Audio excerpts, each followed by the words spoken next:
Merci Madame la Présidente. Écoutez, je suis ravi d'avoir l'opportunité de parler démocratie puisque j'adore ça.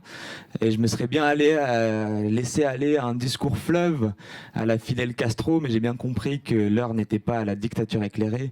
Donc je ne suis pas venu seul pour parler du sujet. Et je vous demande d'accueillir nos trois intervenante avec un E, effectivement, c'est assez rare pour être souligné. Tatiana De Ferrodi, qui est doctorante et qui fait une thèse sur comment hacker la démocratie. Donc on est vraiment dans le cœur du sujet. Mathilde Imer, qui a une double casquette à la fois sur des questions de climat chez Spark News, mais qui est aussi aujourd'hui avec sa casquette de coprésidente du collectif Démocratie Ouverte, qui se présente comme un collectif d'innovation démocratique. Vous pouvez vous avancer en même temps pendant que je parle. Et Meriem Amouri, qui est la régionale de l'ETAP et qui est en fait déléguée des Hauts-de-France pour les Francas, qui est une institution d'éducation populaire. Voilà, vous pouvez les applaudir avant même qu'elles aient pris la parole. Avant de commencer, mesdames et messieurs les députés, je voudrais vous dire que je ne suis pas content. Je suis vraiment pas content parce que samedi matin, vous avez voté un projet de loi. Et là, en fait, c'est plus fictif, c'est réel. Donc vous êtes des députés fictifs, mais là, je parle de quelque chose qui est réel. Un projet de loi, croissance et transformation des entreprises, et vous étiez 27 députés à avoir validé ce projet de loi sur 45, un samedi matin, à 6 h du matin, alors qu'on parlait de sujets aussi cruciaux que la privatisation d'aéroports de Paris, alors qu'on parlait également de la privatisation potentielle de la Française des Jeux, alors qu'on parlait de sujets comme la discrimination à l'embauche, et vous étiez seulement 45 sur 577 à avoir pris part à ce vote. Alors certes, il était 6 h du matin, un samedi, mais ça me pose quand même une question sur le fonctionnement de notre démocratie, et donc j'espère qu'on aura quelques réponses à apporter à tout ça lors de ce débat. Heureusement, on a bien choisi notre jour, et le Grand Barouf a bien choisi son jour, puisqu'on est le 21 mars, c'est le jour du printemps. Et en termes de démocratie, le printemps est quand même assez connoté. Depuis 1848, printemps des peuples. Depuis le début des années 2010, le printemps arabe. Je ne sais pas si aujourd'hui on est face à un nouveau printemps, mais en tout cas, on a quand même une forme de bouleversement assez énorme avec les Gilets jaunes, en tout cas en France, et il faudrait être aveugle pour ne pas l'avoir compris, mais on fait un petit clin d'œil à ce mouvement-là, avec notre titre des ronds-points au Civic Tech. Et on va donc se demander en quoi est-ce que ça change finalement quelque part la démocratie. Et nous sommes aujourd'hui au Grand Barouf numérique. Et donc est-ce que finalement le numérique apporte quelque chose à la démocratie ? Et moi, j'ai plutôt l'intuition, mais peut-être que vous allez me contredire, qu'on a peut-être besoin de plus de civique et de moins de tech aujourd'hui. Donc on verra ça avec Mathilde, ce qu'il en est. Pour commencer, je pense que chacune d'entre vous, avec une position et un regard différent, a quand même un avis assez fort sur un événement majeur d'actualité qui est le grand débat. Benjamin Bayard en a dit un petit mot tout à l'heure. Un grand débat, est-ce qu'on débat intelligemment ou pas? Meriem, on en parlait juste avant de venir, les quid des corps intermédiaires dans ce grand débat. Donc j'aimerais poser cette question de manière ouverte. Comment, ou plutôt qu'est-ce que ce grand débat raconte de notre démocratie aujourd'hui? Quel est votre point de vue là-dessus? Tatiana, peut-être, je sais que c'est un sujet qui t'a pas mal préoccupé ces derniers temps. Merci Samuel, bonjour à toutes et à tous. Je suis ravie d'être là pour m'exprimer devant des députés, ça n'arrive pas souvent.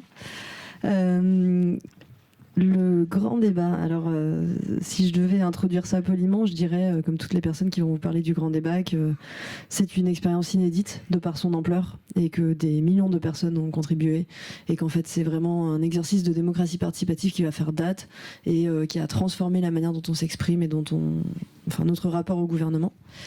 Si je devais être moins poli, je vous dirais qu'en fait c'est un exercice qui laisse beaucoup à désirer, qui en fait a beaucoup des travers de la démocratie participative telle qu'on la connaît aujourd'hui et beaucoup des travers du numérique quand il est utilisé pour les démarches de démocratie participative. D'abord parce que justement on se focalise sur des nombres dont on ne sait pas ce qu'ils signifient. On vous dit 2 millions de participations, mais on ne sait pas de quelle contribution on parle. Est-ce qu'on parle d'une réponse à une question? Quand vous regardez le nombre de contributeurs individuels, on est plutôt proche de 200 000, ce qui n'est pas forcément grave, c'est quand même un très grand nombre, mais c'est important de savoir ce dont on parle. Et dans ce grand débat, on a très peu de transparence en fait sur la manière dont ça a été fait, sur la manière dont ça va être utilisé. Et on a aussi un autre gros problème, qui est souvent un grand problème dans les démarches participatives, qui est qu'en fait c'est très cadré. Monsieur Bayard en parlait tout à l'heure. En fait, quand vous répondez à un sondage, c'est pas un débat. La manière dont les questions ont été formulées, en tout cas dans l'outil numérique en ligne, c'est un sondage. On vous a déjà présélectionné toutes les options et vous devez juste cocher une case. Et ça, c'est pas un débat démocratique. Enfin, à mon avis, bien sûr. Un autre gros problème de ce débat, c'est la question de la synthèse. On ne sait pas comment elle va être faite. Comment est-ce que vous faites la synthèse d'opinions individuelles quand vous ne savez pas qui sont les gens, quand vous ne savez pas ce qu'ils représentent, et quand vous ne leur avez pas laissé réellement la possibilité de s'exprimer et de travailler ensemble à faire cette synthèse. Donc les conférences régionales peuvent être une option, mais on n'a pas encore aujourd'hui tous les éléments pour pouvoir faire une synthèse alternative. Après, je vais quand même garder un côté un peu positif sur le grand débat, parce qu'effectivement, c'est un moment inédit. En tout cas, depuis un moment, ça fait longtemps qu'on n'avait pas autant parlé de démocratie, ça fait longtemps qu'on n'en avait pas autant parlé de démocratie numérique. Et avant même le grand débat, les outils numériques avaient été au cœur de l'actualité avec leur usage par les Gilets jaunes. C'est quand même des outils qui ont permis la mobilisation, qui ont permis de s'organiser. Et donc c'est important de le souligner quand même. Et c'est aussi un moment où du coup on a renouveler les mobilisations pour l'ouverture du numérique, où des associations se sont saisies du sujet pour demander à ce que les données soient ouvertes, à ce que les synthèses alternatives soient faites, quand vous pensez au travail fait par Code for France notamment. Et aujourd'hui, c'est un enjeu central à remettre sur la table, ou enfin d'en discuter, parce que, comme M. Bayard disait tout à l'heure, les réseaux sociaux structurent la manière dont on organise nos relations, et là, les plateformes démocratiques de participation numérique vont structurer la manière dont nous on participe, la manière dont on s'adresse à nos gouvernants et la manière dont on interagit avec eux. Donc c'est vraiment un sujet crucial. Mais est-ce que ça allait... Moi j'ai l'impression, je suis d'accord sur le point, ça permet une mobilisation. Je ne suis pas certain que ça permette de structurer cette mobilisation, en tout cas pas de structurer forcément des idées de manière claire, de manière étayée. Et en plus, je suis encore moins certain que ça inverse les rapports de force. Qu'est-ce que tu penses de cet aspect-là sur les rapports de force? Parce que finalement, c'est ce dont il est question quand on parle de démocratie aujourd'hui. Je pense que les rapports de force se construisent sur le long terme.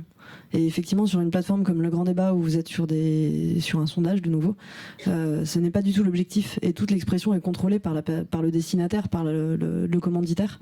Et donc, on n'est pas du tout dans une logique de constitution d'un rapport de force. Par contre, la logique de reconstitution de réseaux, avec les réseaux sociaux, mais aussi avec les manifestations et les mobilisations en présence, donc l'occupation des ronds-points, l'occupation des rues, ça construit des rapports de force sur le long terme. Et justement, pour faire la transition avec toi, Mathilde, sur ces questions de rapport de force, moi, il y a quelque chose qui m'a frappé ou plutôt en marge du grand débat, c'est la consultation qui était apportée par le CESE, où en fait on donnait la possibilité à des personnes de s'exprimer, et en fait on s'est rendu compte que les idées qui ressortaient étaient le fruit d'une sorte de hack, pour reprendre le terme proposé par Tatiana, notamment des personnes de la Manif pour tous, puisqu'on revenait en partie sur la loi Taubira. Donc qu'est-ce que ça nous raconte en fait tout ça, ces plateformes qui sont certes un moyen d'exprimer des idées, mais est-ce que finalement, encore une fois, est-ce que ça les structure? Est-ce qu'elles sont, pour prendre les termes de Benjamin tout à l'heure, est-ce que c'est un débat intelligent? Qu'est-ce que tu as à nous dire là-dessus? Bonjour à tous. Ce que j'ai envie de te répondre là-dessus, c'est de manière assez simple que le numérique n'est pas représentatif, en tout cas dans le cadre du grand débat et dans le cadre de la consultation dont tu parles au CESE, n'est pas représentatif. À lui tout seul, une consultation, encore plus quand c'est sous forme d'un sondage, comme ça a été fait dans le cadre du grand débat, ne suffit pas à avoir l'avis représentatif des citoyens. Ce qui manque aujourd'hui pour nous dans le grand débat, c'est l'unicité d'un processus qui permet d'avoir à la fois une partie consultative de ceux qui souhaitent participer, qui sont les personnes les plus engagées, qui ont encore confiance dans le gouvernement et dans le processus qui est lancé aujourd'hui.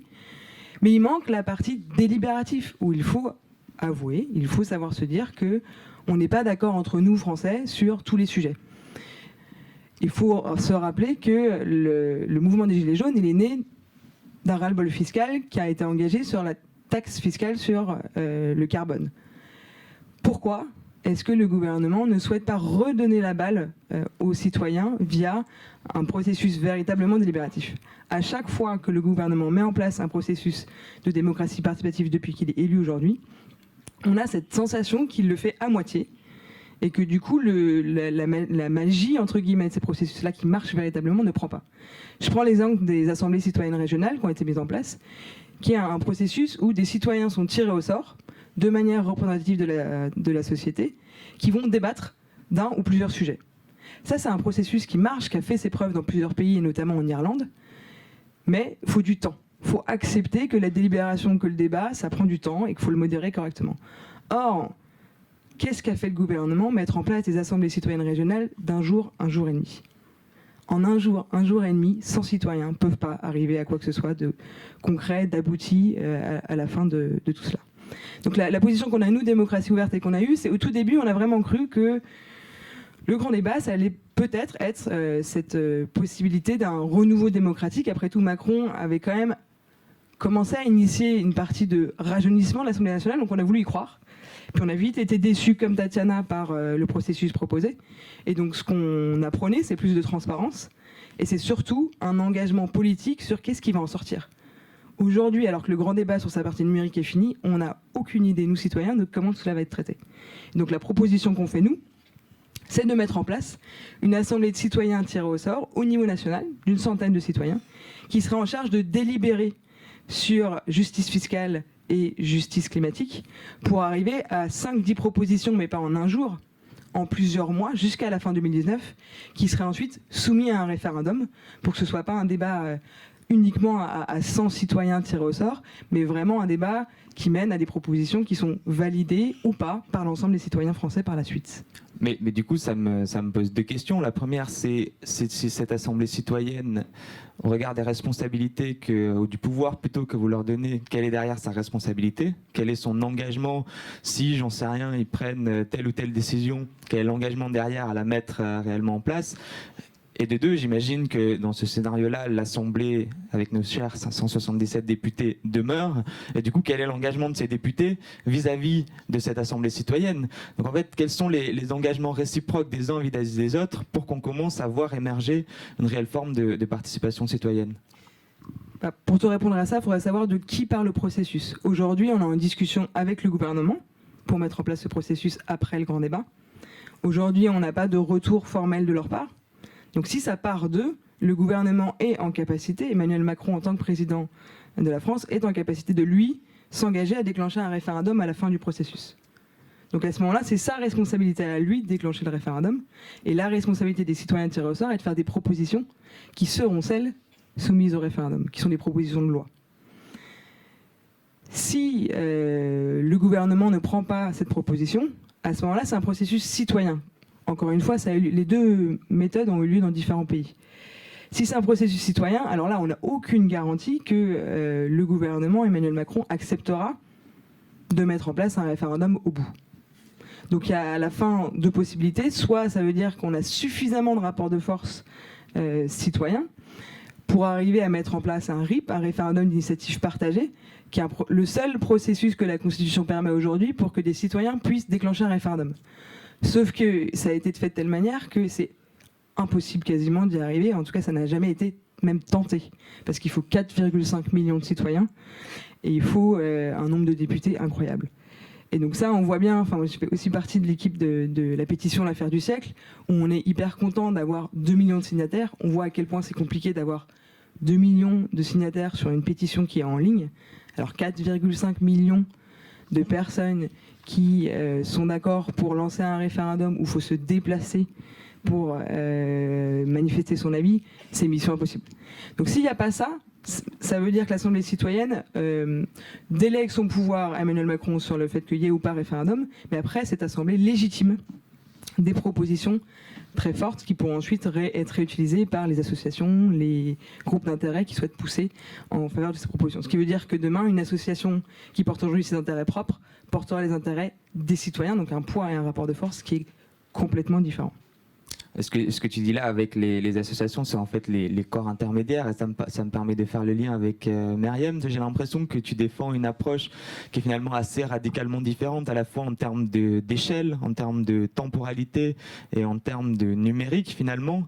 peut-être que tu auras l'audace de nous dire que le numérique, ici au Grand Barouf numérique, le numérique ne renforce pas la démocratie, peut-être bien même au contraire. Et en termes de temps et d'échelle, j'ai l'impression que tu t'inscris plutôt avec les Francas, donc dans ce mouvement d'éducation populaire sur un temps beaucoup plus long, qui sort complètement de la temporalité, notamment des 5 ans à l'échelle nationale d'un vote régulier. Et tu as choisi une échelle locale assez réduite, donc à l'échelle lilloise. Donc j'aimerais qu'on en sache un peu plus là-dessus. Et pourquoi est-ce qu'à ton avis, cette question de la temporalité, de l'échelle et du numérique ou non, est finalement assez fondamentale dans ce processus démocratique? Bonjour. Alors, tout simplement parce que c'est une question d'éducation. Et l'éducation, il faut du temps.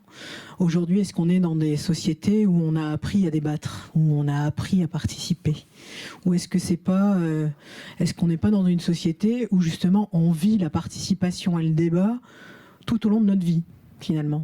C'est-à-dire que c'est une pratique qu'on acquiert dans le faire. Et il est là l'enjeu, en fait. Si on veut se donner les moyens à un moment donné d'agir avec et pour les gens et à côté des gens et être les gens, parce que c'est ça aussi, c'est qu'à un moment donné on est aussi dans le débat, on n'est pas au-dessus des débats, et un débat, il faut qu'on soit à minima deux avec un sujet qui porte débat et pas un sujet qui soit imposé. Et pour avoir un débat, il faut en effet en face aussi des personnes qui sont en capacité de nous répondre, qui sachent à un moment donné aussi être reconnues dans ce qu'elles sont et dans ce qu'elles font, tout au long du processus. Et aujourd'hui, la difficulté, c'est de se dire comment on retourne au plus près des gens, dans ce qu'ils vivent, dans ce qu'ils font, dans ce qu'ils sont.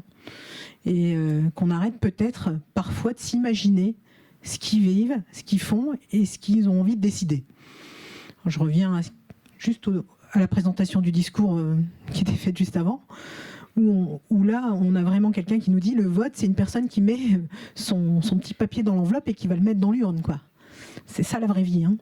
Et il me semble qu'aujourd'hui, parfois, on est aussi dans des espèces de fantasmes où on se dit peut-être que cette société-là, elle pense ça. Et au demeurant, on a un putsch des gilets jaunes qui sort comme ça et qui nous dit bah non, nous, on pense pas ça. Nous, on veut pas ça. Nous, on dit ça. Et nous, on veut le dire comme ça. Et au demeurant, on veut qu'on soit entendu parce qu'on fait partie de cette société. Donc la question, c'est finalement, qu'est-ce qui fait société aujourd'hui ? C'est quoi notre projet ? C'est quoi le sens qu'on y met ? Et qui on est ? Voilà, dans cette démocratie. Et finalement, cette démocratie qui se resitue aussi dans un ensemble un peu plus globalisé, parce qu'on ne se regarde pas que nous, quoi. Hein. C'est pas que le Hauts-de-France ou que le national. On est resitué aussi dans un monde, enfin, on est resitué aussi dans un espace mondialisé. Et aujourd'hui, on a des individus lambda, des citoyens, des jeunes, des moins jeunes, qui ont aussi un regard critique par rapport à ce qui peut se passer ailleurs, finalement. Est-ce qu'on est si démocratique que ça en France ? Mais du coup, tu mets le doigt sur l'éducation, l'apprentissage. Je pense qu'aujourd'hui, en tout cas, il y a de plus en plus de gens qui sont conscients de ce point-là. En revanche, je pense qu'on se heurte toujours à la question de, mais finalement, comment est-ce qu'on apprend à débattre ? Selon toi, ça se manifeste comment ? Comment est-ce qu'on arrive à apprendre de plus en plus ? Ça se manifeste par de l'agir, par le faire. Ça se manifeste à travers des groupes de parole. Ça se manifeste à travers des réseaux sociaux organisés où il y a des échanges, des débats qui sont posés. Ça se manifeste par la mise en œuvre très concrète des débats. Et le fait de s'affranchir aussi, de dire non. À un moment donné, réussir. Et c'est pour ça que la question éducative, elle est importante. Prendre confiance en soi à un moment donné. Enfin, moi, je me situe ici, là, face à des députés, c'est ça ? Fictif, mais des députés, effectivement, quand même. Je me dis, finalement, je suis dans un rapport d'altérité avec eux. Hein. Moi, député ou pas député, je vais dire ce que j'ai à dire, quoi. Hein. Et au demeurant, c'est ça aujourd'hui qu'on a du mal à entendre. Et les débats existent, mais quand on parle d'éducation, cette question de la participation et de l'engagement citoyen, elle se fait même dans les familles. C'est juste que dans les familles qu'il faut parler de ça. C'est pas juste dans les corps intermédiaires. C'est pas juste ça. Et aujourd'hui, le positionnement qui a été pris, c'est d'aller voir le citoyen. Mais pour arriver à débattre avec un collectif de citoyens, il faut à un moment donné réussir à faire en sorte qu'il y ait des étapes intermédiaires, des processus d'organisation, de décision. Il faut comprendre le sens de ces processus, parce que sinon on peut être en effet emporté dans telle ou telle orientation, telle ou telle stratégie, sans se rendre compte qu'au final on a contribué à des choses sur lesquelles on est complètement en désaccord. C'est ce qui se passe aujourd'hui. Et ce que tu dis là, ça me rappelle l'intervention hier de Paola Berman qui disait finalement, face à des mouvements longtemps top-down, donc du haut vers le bas, d'une élite vers une majorité, on a opposé des mouvements bottom-up, donc du bas vers le haut, et elle avait tendance à dire que finalement c'était peut-être pas la solution la plus efficace, et eux ils ont fait tout un tas d'expérimentations autour de ce qu'ils appellent la démocratie liquide, où finalement on n'est plus sur un schéma ni du haut vers le bas, ni du bas vers le haut, mais beaucoup plus distribué. Tatiana, sur ce registre toujours de hacker la démocratie, est-ce que tu as des exemples ou des préceptes, peut-être des conditions pour qu'on tende, si c'est souhaitable, si tu penses que c'est souhaitable, vers ce modèle de démocratie liquide, de démocratie beaucoup plus distribuée? Oui, alors c'est très compliqué de trouver des modèles qui fonctionnent aujourd'hui, à moins de revenir toujours vers Wikipédia et les communs. Notamment sur le numérique, où vous êtes sur des modèles contributifs, où des règles de gouvernance partagée se mettent en place et où on fonctionne principalement par du consensus, c'est-à-dire que tant qu'il y a du débat, on continue à débattre jusqu'à ce que en fait, tout le monde soit d'accord ou tout le monde soit très très fatigué. Mais en général, que tout le monde soit d'accord parce que c'est des communautés qui partagent un objectif assez ciblé, assez précis. Donc savoir si ce type de gouvernance décentralisée est reproductible à très grande échelle. Pour l'instant, personnellement, j'en ai pas d'exemple. Je voulais quand même réagir à ce que vous disiez, Mariam, à ce que tu disais, pardon, sur l'éducation en fait, parce que au-delà de l'éducation au débat, il y a aussi cette éducation au numérique et au débat dans le numérique qui me paraît être un point central, parce que l'une des grandes forces du numérique, c'est justement cette capacité à mettre en transparence, à mettre en lien des personnes différentes et à apprendre ensemble et à trouver aussi en tant que citoyen des armes, à s'informer en ligne, à avoir accès à de nouvelles informations, de nouvelles armes de débat, de contrôle. Évidemment, l'exemple le plus connu, c'est celui de Regard Citoyen qui a vraiment mis en lumière l'activité des parlementaires, comment se fabriquer une loi. Et ça, c'est des outils en fait que le numérique nous donne, qu'on peut pas traiter ça juste avec du papier en s'envoyant des lettres sur. Donc, on a un peu tendance à jeter le numérique avec l'eau du bain en disant en fait non, le numérique c'est pas démocratique, et en même temps c'est énormément d'opportunités. Et du coup, dans cette éducation au débat, est-ce qu'on mettrait pas aussi un peu d'éducation au numérique justement pour apprendre à se saisir de ces outils et à construire le rapport de force dont tu parlais tout à l'heure? Et d'ailleurs, j'irai même plus loin, parce que là, on s'en tient beaucoup au débat. Mais ce qui me semble important, c'est au-delà du débat, c'est derrière la prise de décision. En fait, comment est-ce qu'on prend des décisions? Moi, j'ai l'impression, alors Mathilde, je vais te poser la question, mais je vais faire de manière volontairement très manichéenne et tu pourras avoir plus de finesse. J'ai l'impression qu'on a soit une personne qui décide pour tout le monde et personne ne peut contester, soit en fait, la proposition en face, c'est de dire ah non, mais moi, je vais pas décider tout seul, on va décider tous ensemble, on va garder un cap, et en fait, personne ne décide de rien du tout. Et là, je pense à un mouvement qui vient de se créer il n'y a pas si longtemps, dont je tairai le nom. Qu'est-ce que toi qui baignes un peu là-dedans, qu'est-ce que tu as à nous dire par rapport à ça? Est-ce qu'il y a quand même un intermédiaire où on peut avoir une prise de décision collective, efficace, dans un temps donné, qui est aussi corrélé aux urgences face auxquelles on est confronté? Si je prends l'urgence climatique, un sujet que tu connais bien, on n'a quand même pas non plus 50 ans pour former toute une génération de personnes à prendre une décision efficace sur ce sujet-là. Du coup, comment on fait? Je prétends pas avoir la réponse, du coup je vais renvoyer la balle vers Ken Wilber, qui a mis en place une échelle de couleurs sur comment sont prises les décisions et par qui et pourquoi dans l'histoire de l'humanité. Et en gros, il commence en disant il y a une époque tribale où les prises de décision étaient prises par la personne la plus forte physiquement. Je suis plus fort que toi, si t'es pas d'accord avec moi, je te tape dessus puis tu seras d'accord.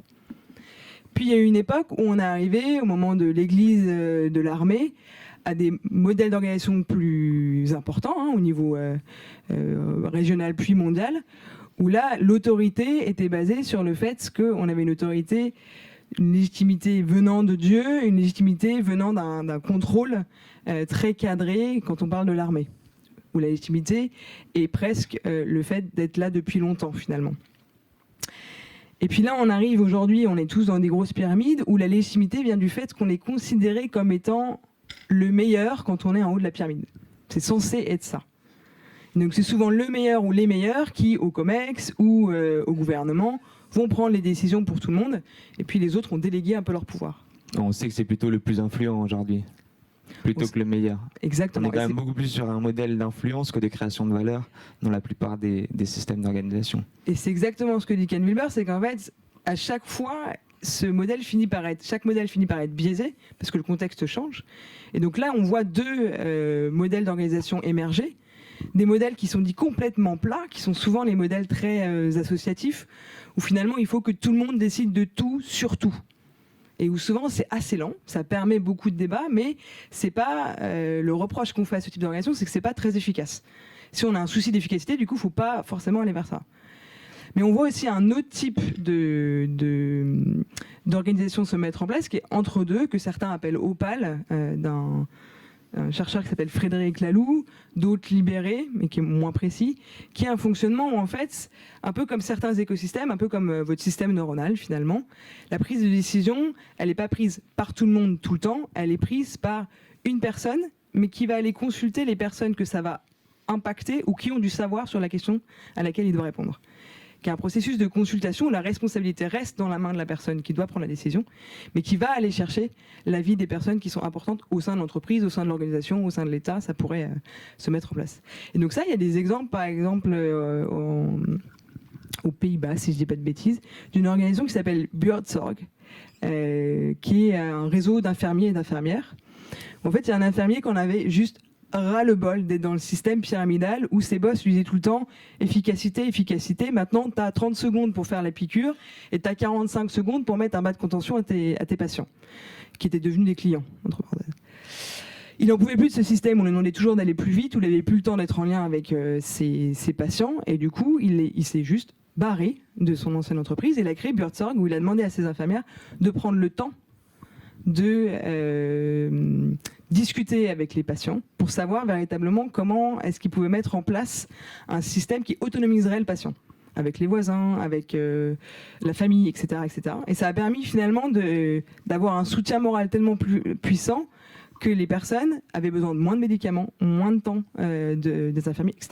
Ça a permis des économies en termes d'efficacité, ça a permis des milliards d'économies pour la sécurité sociale des Pays-Bas, et ça a permis aux infirmières, aux infirmiers d'être contents de leur boulot, et aux patients d'être mieux dans leur vie, à la fois en termes de santé, et à la fois en termes de santé psychologique. Les types de décisions qui sont prises dans cette organisation, c'est exactement ce que j'ai décrit là, tout à l'heure, c'est-à-dire que c'est pas tout le monde tout le temps, ni un seul tout là-haut, mais c'est un entre-deux, qui est fait via un processus de consultation et qui marche aussi à grande échelle. Enfin, en tout cas, il y a de plus en plus de recherches qui semblent montrer que ça marche au niveau de petites structures, mais ça marche aussi au niveau de groupes qui ont été internationaux. AES, par exemple, a fonctionné comme ça à une époque. Est-ce que tu dis, si on revient dans le champ plus de la politique, ça questionne en creux la question de la participation aux institutions? Est-ce qu'on joue le jeu des institutions ou est-ce qu'on agit en parallèle? Et là, Myriam, je me retourne vers toi. Tout à l'heure, tu me disais, nous, le grand débat, en tant que corps intermédiaire, on ne participe pas. Ça, c'est une première question. Et j'en ai une deuxième à te poser en même temps. C'est finalement, est-ce qu'on ne manque pas de lieux physiques, alors qu'on parle beaucoup de numérique, pour exercer cette démocratie? Mel me faisait la réflexion il n'y a pas si longtemps, on parle beaucoup de civic tech, mais on pourrait aussi parler de civic tech au sens de bibliothèque, médiathèque, pinacothèque, discothèque, où en fait on a un lieu qui correspond à chacune de nos grandes activités, mais pas pour la démocratie. Toi qui es ici à Lille, à une échelle très locale, sur un truc très concret, comment ça te fait réagir ces deux points, à la fois le rapport à l'institution et à la fois le manque de lieux, ou pas d'ailleurs peut-être, et si oui, quelle forme pourraient prendre ces lieux pour justement renforcer la dimension démocratique? Moi, je pense que tout lieu peut être pris, enfin, l'espace public en général, peut être un espace de débat à partir du moment où il est organisé, repéré et préparé. Parce qu'un débat, ça se prépare, ça s'organise.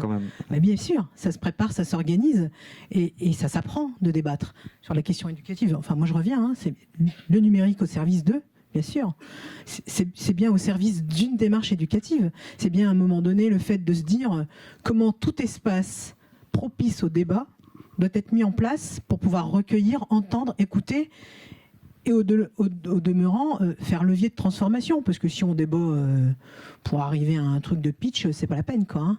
On va débattre pour réussir à faire levier de transformation. Et on va transformer quoi? Et pourquoi? C'est quoi les besoins finalement? Sur quoi on débat? Est-ce qu'on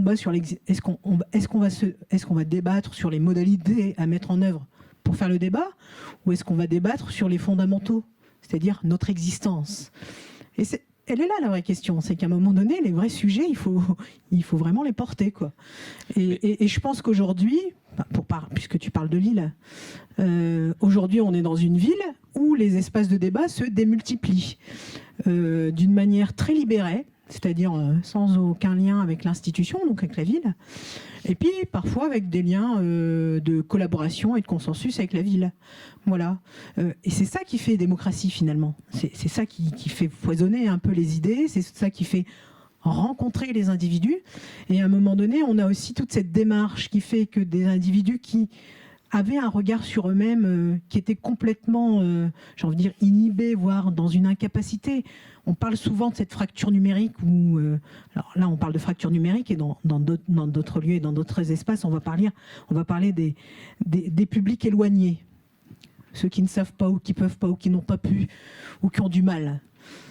Et finalement, on se rend compte que dans des espaces de vrai débat, ils prennent leur place à partir du moment où on accompagne, alors accompagner dans le sens de rendre autonome, le lâcher prise. Dès que les personnes sont en capacité de pouvoir être dans une liberté de débat, leur laisser leur liberté, quoi. De pouvoir dire, de pouvoir décider et d'assumer aussi cette décision. C'est-à-dire permettre aussi la projection de la conséquence de ce qu'il pourrait y avoir. Donc réussir à se projeter, c'est ça. Projet de société, c'est ça. On réussit à se projeter et on se projette en plus ensemble. Donc c'est aussi la notion du collectif qui nous interpelle aussi. C'est qu'à un moment donné, un projet, il se fait pas entre un homme et un groupe, et un homme et une société. C'est un projet de société, quoi. Donc la question du collectif, elle s'organise aussi, et à un moment donné, il y a les vertus du collectif. C'est que ça, en effet, ralentit, mais ça permet aussi parfois de contredire. Mais si on en revient aux ordres de grandeur, aux marges des manœuvres, j'ai quand même l'impression qu'aujourd'hui, avec les types de publics que tu évoquais, on est sur des systèmes qui gravitent un petit peu en parallèle du cœur du réacteur, où finalement, et on sait d'ailleurs que c'est la règle d'or de presque tous les dictateurs, de laisser un petit peu d'espace à des groupuscules qui s'organisent, et on leur laisse soit espérer, soit véritablement conquérir quelques mini-acquis pour pas que tout explose. Est-ce que finalement on peut arriver à créer quelque chose d'assez ambitieux et pas, je dis pas que c'est ce que vous êtes en train de faire à Lille, mais comment est-ce qu'on peut se donner les moyens de faire quelque chose de plus ambitieux, peut-être en créant de la porosité avec les institutions actuelles, ou est-ce que l'idée c'est plutôt de se dire il n'y a plus rien à en tirer aujourd'hui du mode de fonctionnement institutionnel, et donc on doit proposer une alternative qui se base sur ce que tu proposais à l'instant, mais de manière beaucoup plus conséquente. C'est un vrai projet de société, ça. C'est une vraie volonté politique. Enfin, moi, je suis pas en train de jeter le bébé, l'eau du bébé, hein. Du bain, pardon. C'est un vrai projet de société, cette histoire. C'est qu'à un moment donné, soit on a envie d'aller vers une transformation de la société dans laquelle on vit, et on se donne les moyens de le faire, ou on fait de la para, quoi. Et aujourd'hui, on a face à nous des citoyens qui sont très éclairés sur ces questions-là. On a du discernement, on a des gens qui analysent, qui comprennent, même au plus bas de la société. Voilà. Et ça dérange peut-être. Parce qu'on a aussi permis ça dans notre société. On a éduqué les gens à la démocratie. Enfin, la question éducative, elle est essentielle. Aujourd'hui, on est dans une société où les gens sont en capacité de comprendre ce qui se passe. Donc il faut arrêter de les prendre pour des gens qui ne comprennent pas, ou les mettre dans un système où on va leur faire croire que... Parce que ça ne fonctionne plus, quoi. Ou faire une pseudo-démocratie participative, là, comme tu dis, qui va un petit peu étouffer les problèmes, et après on reviendra à remettre dans des règles classiques. Ça ne fonctionne plus non plus, ça. Du coup, vous vouliez réagir, je vous laisse réagir, et pendant ce temps, vous pouvez préparer vos questions, parce que nous, on ne suppose pas que vous comprenez rien. Donc, j'aurai la parole juste après, et peut-être rapidement, comme ça, on fait circuler les questions. Moi, je voulais juste réagir sur la question des lieux dont tu parlais, les civic tech, les médiathèques, de nouveau sans vouloir opposer les deux. Je pense que justement dans le contexte actuel, on nous dit que ces lieux viennent à manquer, même s'il peut y avoir une effervescence autour de nouveaux lieux, des tiers-lieux, etc. Et en même temps, on est en train de fermer tous les services publics de proximité, on est en train de fermer les lieux où il y avait déjà du débat, on est en train de fermer tous les lieux où il y avait de la mobilisation, où il y avait de la proximité. Donc je pense qu'on ne peut pas non plus tout distinguer. Quand on parle de démocratie, on parle aussi justement de justice sociale aujourd'hui. Et ces lieux-là, en fait, existaient. Et c'est des lieux de médiation qui sont des lieux de médiation sociale et numérique et de débat. Et pour moi, les combats sont un peu indissociables de dire on veut quelque chose de plus démocratique et aussi quelque chose de plus juste où ce service existe encore. Voilà. Mathilde, tu voulais réagir? Non, pas forcément.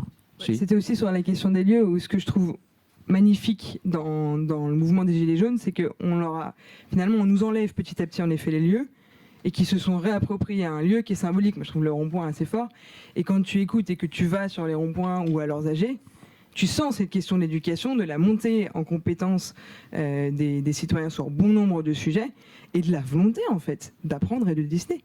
Il y a une envie qui est là, et en face, notre modèle politique de la gouvernance qu'on a mis en place ne permet pas ça aujourd'hui. Je suis complètement d'accord qu'il ne faut pas tout jeter, c'est-à-dire que la démocratie représentative n'est pas non plus à bannir, mais il s'agit de mettre à jour un logiciel qui n'est plus adapté au niveau d'éducation des citoyens, à l'envie de participer des citoyens, à la révolution numérique qu'on a connue. Donc c'est ça, c'est juste mettre à jour avec quelques processus de démocratie participative et des vrais, pas du bullshit de démocratie participative, parce que ça c'est hyper dangereux. Parce que si tous les processus de démocratie participative que mettent en place les gouvernements sont bullshit, à ce moment-là, dans la tête des citoyens, le lien sera très vite fait, et dans ces cas-là, on va atterrir vers des dictatures ou des gouvernements plus autoritaires, ce qui me fait moi aujourd'hui très très peur.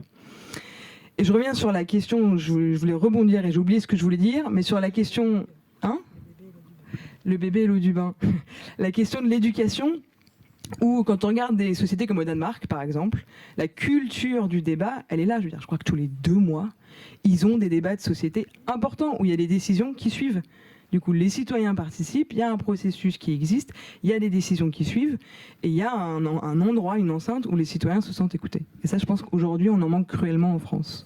C'est vraiment ça, c'est la soif vraiment de vouloir participer, la soif de vouloir contribuer et la soif de vouloir agir.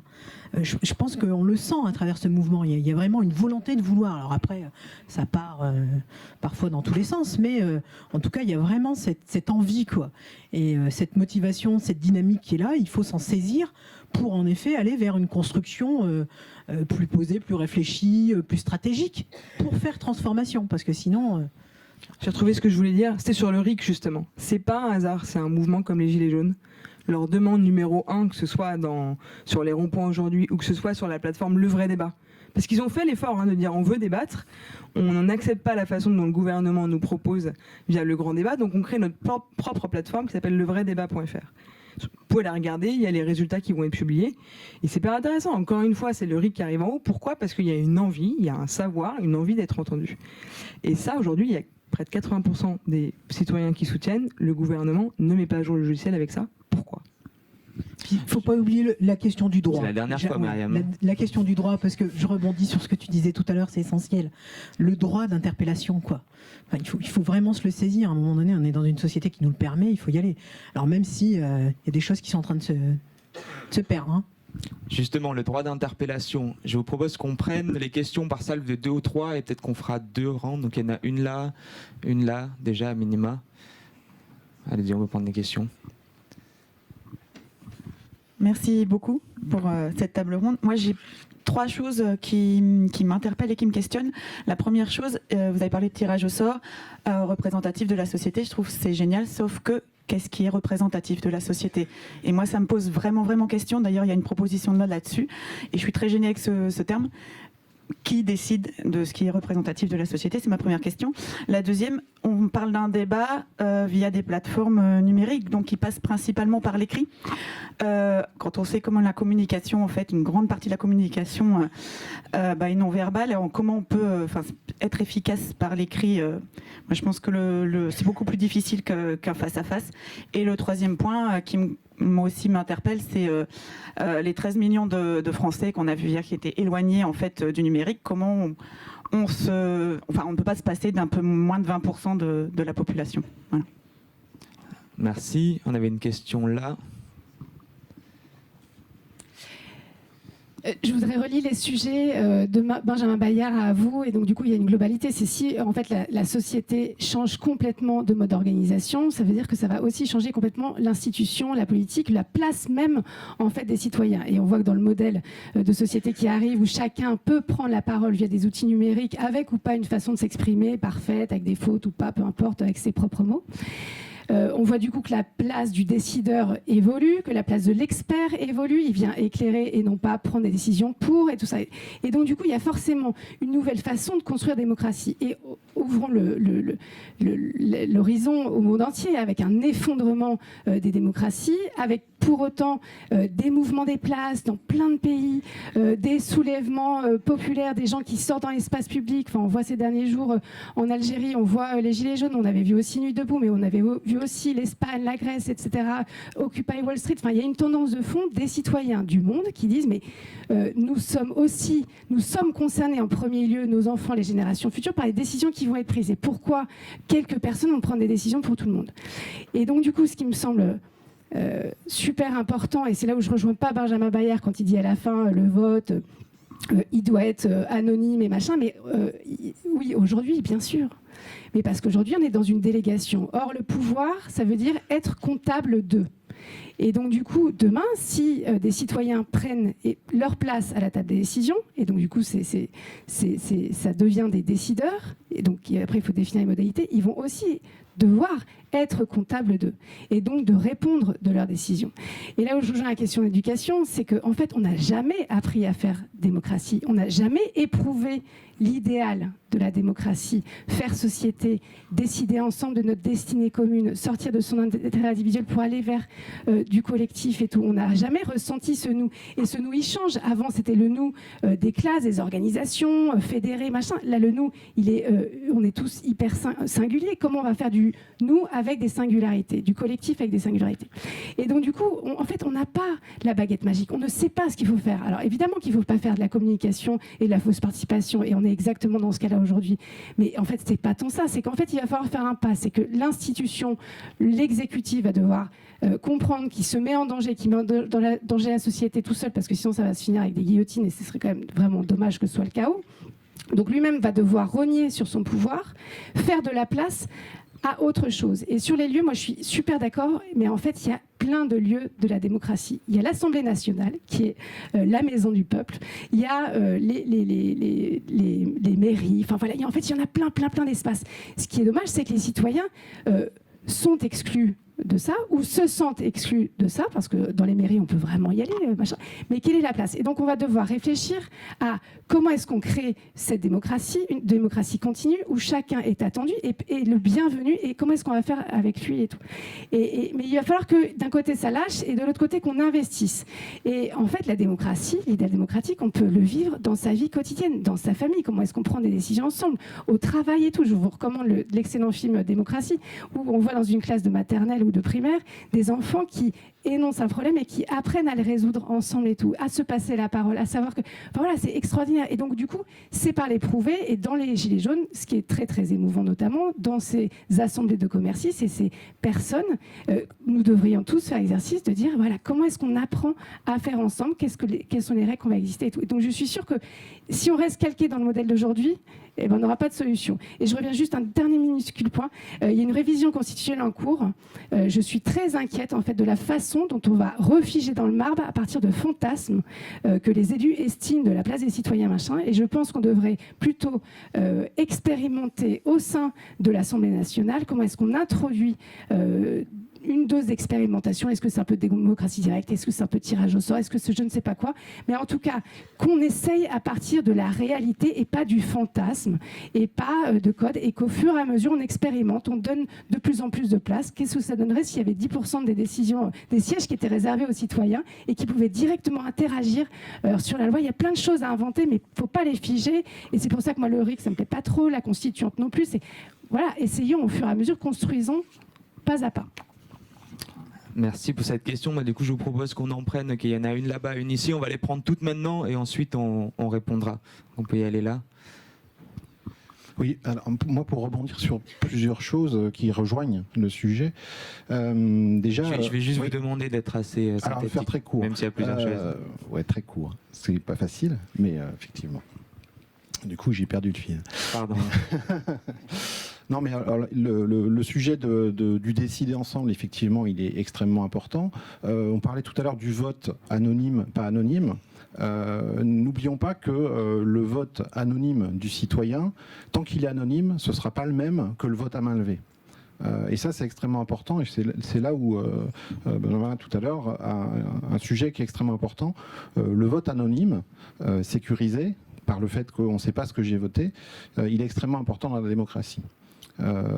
Les députés qui votent à main levée ou dont on sait le vote, voilà, parfois ne votent pas dans leur intime conviction, mais votent parce qu'il y a une directive de vote. Voilà. Le faire ensemble et le vivre ensemble, les lieux pour apprendre à décider ensemble, la manière dont on fait la démocratie directe et participative, tout ça est à revoir. Moi, je trouve ça extrêmement intéressant de se poser la question de l'apprendre à décider. On sort d'un système assez vertical où des élites sont formées, se reproduisent, forment des dépendants qui deviennent eux-mêmes à un moment donné élus. Le renouvellement de la classe représentative, il est extrêmement important, mais il s'apprend. Voilà. On ne s'improvise pas à un moment donné élu. C'est compliqué d'être élu, représenter les autres, sans tomber dans les lobbies, etc. etc. Mais voilà, apprendre à décider ensemble et des lieux pour apprendre à décider ensemble, ça peut-être que c'est une proposition intéressante.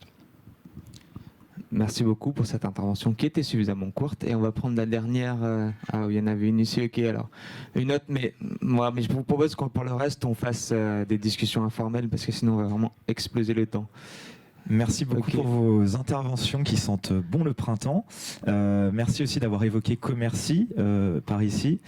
C'est en lien avec la question que je vais poser. C'est quelle est en fait votre analyse sur une forme d'hybridation entre ce qu'on peut appeler une horizontalité plate et une représentativité, notamment sur le principe de municipalisme libertaire, puisque ce dernier a été en application dans un endroit qui est de loin le plus accueillant du monde, à savoir le nord de la Syrie et de l'Irak, la vallée du Rojava, avec notamment les Kurdes, et qui est également évoqué justement dans ces rassemblements de gilets jaunes, dont Commercy.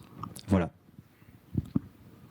Si c'est très court, ok. Ça va être très court. Super. J'ai entendu plein de bonnes choses. Je vais faire court. Au niveau du temps, parce qu'on parle des endroits, l'éducation, etc. Est-ce que vous avez des réflexions là-dessus?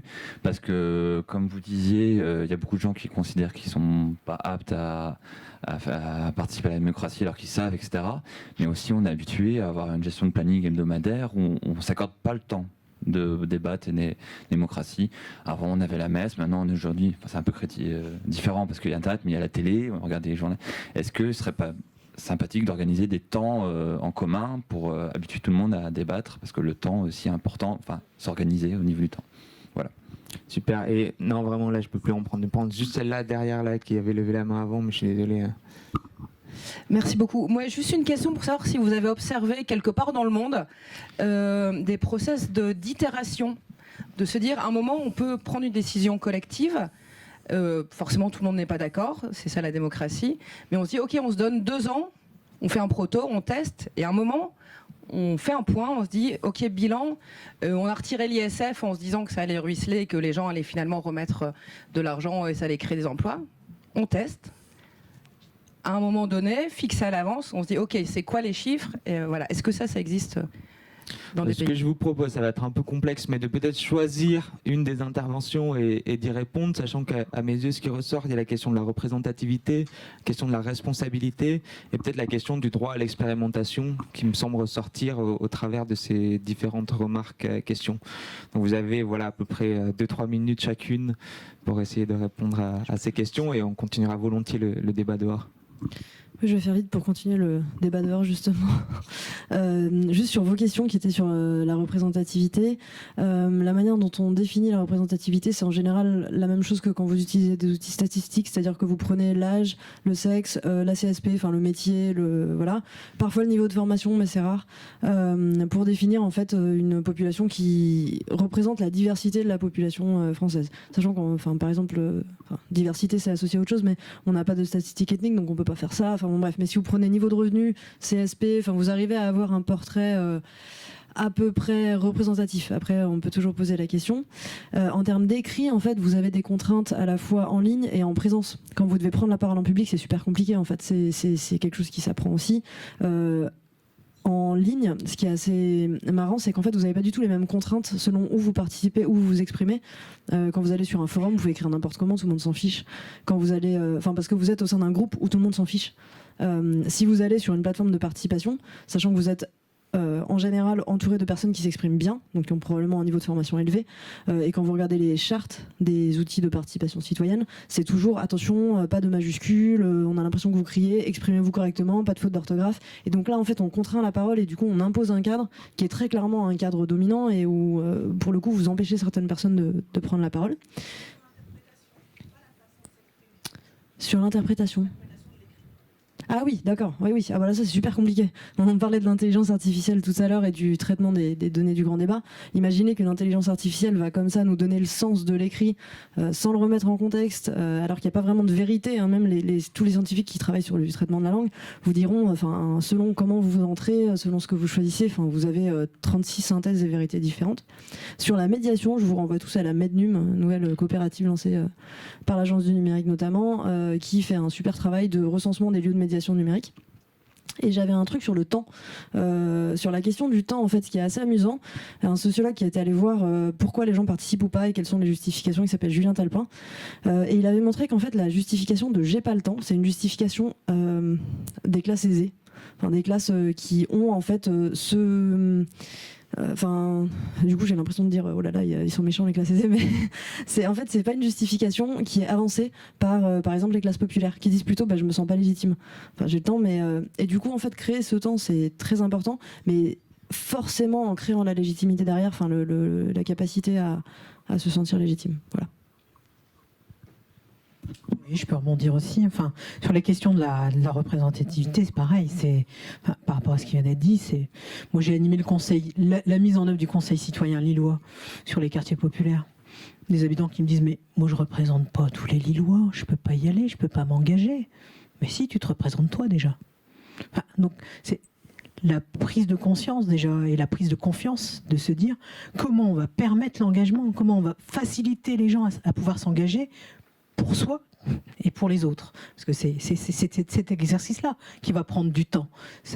Sur la participation lilloise, ça nous a pris 10 ans. Et ça continue encore. Et on a des espaces d'apprentissage où les gens se rencontrent, débattent, prennent des décisions. 10 ans. 10 ans avec des rituels, une fois par mois, sur chacun des territoires. Avec des rencontres de profils d'habitants qui, parfois, n'ont rien à voir. Donc des espaces qui permettent aussi d'innover les rencontres, c'est-à-dire qu'on sort un peu de son champ habituel comme aujourd'hui, quoi. Et ça c'est essentiel, c'est-à-dire éviter l'entre-soi. La question de construire aussi avec des environnements complètement différents et d'être complètement à côté de la plaque, se permettre aussi de se tromper. Se permettre aussi de ne pas avoir la réponse et de ne pas être dans une sphère où tout se calcule, tout se réfléchit, s'appuyer sur son pouvoir d'agir et son parcours de vie. Voilà. Et ça, déjà, ton expérience, tu vois, elle est importante. Donc la question de reconnaître l'autre comme un sujet agissant sur le projet de société, si déjà tout le monde prenait le temps de pouvoir le faire, je pense qu'on serait peut-être dans des rapports de vie un peu plus meilleurs aujourd'hui. Et c'est la question du vivre ensemble. Voilà, on est en train de construire du vivre ensemble dans ces espaces-là. C'est pas juste réussir à faire prendre des décisions, etc. On reconstruit du lien social, on recrée du lien social, on réhabilite le lien entre humains. C'est débile, c'est basique ce que je dis, mais c'est essentiel. C'est quand même ça qui fait qu'aujourd'hui on est sur ces questions-là. Et puis après sur la question du oser agir. dû y aller, même si je sais pas écrire, je sais pas parler, je présente pas bien, je viens pas des grandes sphères. C'est cette question de, allez, comment on va oser y aller quand même. On va passer le cap. Et puis alors, ce sera pas simple, mais il y aura peut-être autour des personnes avec qui on a construit, qui vont pouvoir aussi nous garantir un cadre, nous aider. C'est la question des corps intermédiaires, hein, qui doivent être là pour garantir que ça se passe bien, pour soutenir.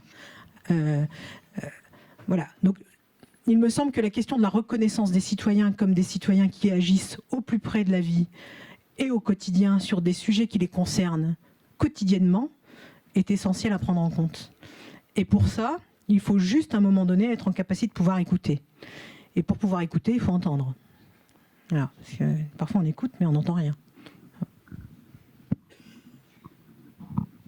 J'attends de voir les résultats du grand débat pour savoir si cette phrase est vraie. On écoute, mais on n'entend rien.